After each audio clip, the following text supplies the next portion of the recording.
अस्सलाम वालेकुम। पुराने ज़माने की बात है कि बादशाह सलामत ने रात को गिदड़ों की आवाज़ें सुनी तो सुबह वज़ीरों से पूछा कि रात को गिदड़ बहुत शोर कर रहे थे, क्या वजह है। इस वक्त के वज़ीर अक्लमंद होते थे। उन्होंने कहा, जनाब खाने पीने की कमी होगी है इसलिए फरियाद कर रहे हैं। तो हाकिम वक्त ने आर्डर दिया इनके खाने पीने का बंदोबस्त किया जाए। वज़ीर साहब ने कुछ माल अपने घर भिजवाया, कुछ रिश्तेदारों को दे दिया और कुछ दोस्तों में तकसीम कर दिया। अगली रात फिर गिदड़ों की आवाज़ें आनी शुरू हुई तो सुबह बादशाह ने वज़ीर से फरमाया, कल सामान नहीं भिजवाया क्या। तो वज़ीरों ने फ़ौरन जवाब दिया, जी बादशाह सलामत, हमने सामान तो भिजवा दिया था। तो बादशाह ने फरमाया, फिर शोर क्यों। तो वज़ीरों ने कहा, जनाब सर्दी की वजह से शोर कर रहे होंगे। तो बादशाह ने आर्डर दिया कि बिस्तरों का इंतज़ाम किया जाए। सुबह फिर मौजें लगी वज़ीरों की।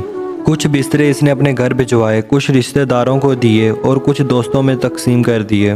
फिर जब रात आई तो फिर से आवाज़ें आने शुरू हो गई तो बादशाह को गुस्सा आया और इसी वक्त वज़ीरों को तलब किया और कहा, क्या बिस्तरों का इंतज़ाम नहीं किया गया। तो वज़ीर ने कहा, जनाब वो सब कुछ तो मैंने कर दिया था।